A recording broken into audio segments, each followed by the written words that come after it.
Deus.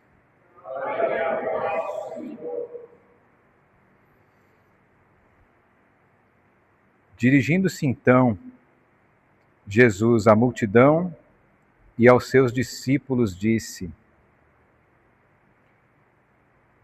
Os escribas e os fariseus sentaram-se na cadeira de Moisés. Observai e fazei tudo o que eles dizem, mas não façais como eles, pois dizem e não fazem. Atam fardos pesados e esmagadores, e com eles sobrecarregam os ombros dos homens, mas não querem movê-los sequer com o dedo. Fazem todas as suas ações para serem vistos pelos homens. Por isso trazem largas faixas e longas franjas nos seus mantos. Gostam dos primeiros lugares nos banquetes e das primeiras cadeiras nas sinagogas. Gostam de ser saudados nas praças públicas e de ser chamados Rabi pelos homens. Mas vós não vos façais chamar Rabi, porque um só é o vosso preceptor, e vós sois todos irmãos. E a ninguém chameis de pai sobre a terra, porque um só é vosso Pai, aquele que estás nos céus. Nem vos façais chamar de mestres, porque só tendes um mestre, o Cristo. O maior dentre vós será o vosso servo. Aquele que se exaltar será humilhado, e aquele que se humilhar será exaltado. Palavra da salvação. Glória a Deus.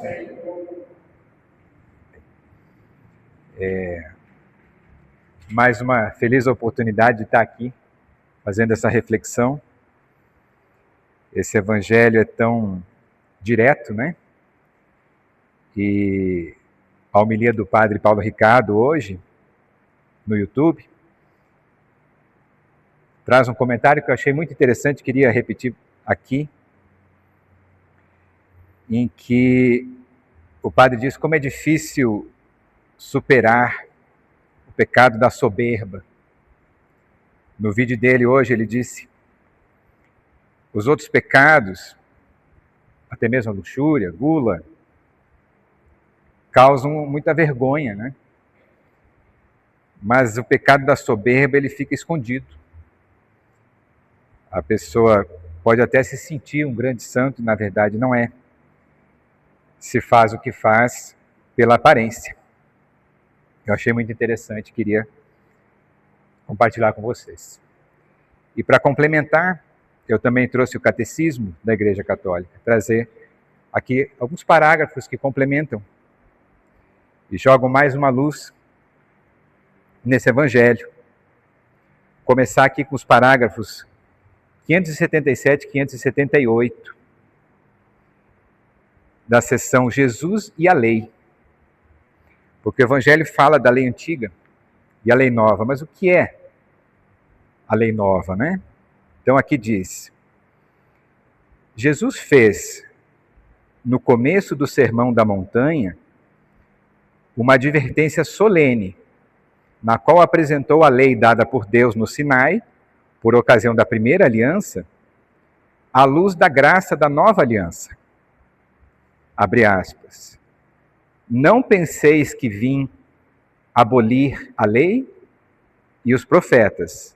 Não vim para abolir, mas para cumprir. Em verdade eu vos digo, antes que o céu e a terra deixem de existir, nenhuma só letra ou vírgula serão tiradas da lei, sem que tudo aconteça. Portanto, quem desobedecer a um só destes mandamentos, por menor que seja, e assim ensinar os outros, será considerado o menor no reino dos céus. Porém, quem os praticar e ensinar, será considerado grande no reino dos céus. Continua o Catecismo. Jesus, o Messias de Israel, portanto, o maior no reino dos céus, tinha a obrigação de cumprir a lei, executando-a em sua integralidade até seus mínimos preceitos, segundo suas próprias palavras. Ele é o único que conseguiu cumpri-la com perfeição. Os judeus, conforme sua própria confissão, nunca conseguiram cumprir a lei em sua integralidade, sem violar um mínimo preceito. Eis a razão pela qual, em cada festa anual da expiação, os filhos de Israel pedem a Deus perdão por suas transgressões da lei. Com efeito, a lei constitui um todo, e como recorda São Tiago, quem pretende observar a lei inteira, mas comete transgressão num só ponto, torna-se culpado contra toda a lei.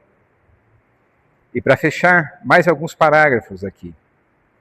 Agora, 1967 a 1970, também sobre a nova lei, também chamada lei evangélica. A lei evangélica dá pleno cumprimento à lei antiga, a purifica, a ultrapassa e a aperfeiçoa. Nas bem-aventuranças, ela realiza plenamente as promessas divinas, as elevando e as ordenando ao reino dos céus. Dirige-se àqueles que se mostram dispostos a acolher com fé essa esperança nova. Os pobres, os humildes, os aflitos, os de coração puro, os perseguidos por causa de Cristo, traçando assim os surpreendentes caminhos do reino. A lei evangélica dá pleno cumprimento aos mandamentos da lei. O sermão do Senhor, longe de abolir ou desvalorizar as prescrições morais da lei antiga, dela aure as virtualidades ocultas, faz surgir novas exigências e revela sua verdade divina e humana. Não lhe acrescenta novos preceitos exteriores, mas vai até o ponto de reformar a raiz dos atos, o coração no qual o homem faz a opção entre o puro e o impuro, no qual se formam a fé, a esperança e a caridade, e com elas as outras virtudes. O Evangelho, deste modo, leva a lei à plenitude, imitando a perfeição do Pai Celeste, pelo perdão dos inimigos e pela oração pelos perseguidores, seguindo o modelo da divina generosidade. A nova lei pratica os atos da religião, a esmola, a oração, o jejum, os ordenando ao Pai que vê no segredo. E aqui eu faço o link, com o Evangelho que acabei de ler. Em contraste com o desejo de ser visto pelos homens, sua oração é o Pai Nosso. A lei evangélica comporta a opção decisiva entre os dois caminhos e pôr em prática as palavras do Senhor. Estas se resumem na regra de ouro. Tudo, portanto, quanto desejais que os outros vos façam, fazei-o vós também a eles. Isto é a lei e os profetas. Toda a lei evangélica está contida no mandamento novo, entre aspas, de Jesus, de nos amarmos uns aos outros como Ele nos amou. E assim eu concluo essa reflexão. Graças a Deus. Amém. Tenhamos um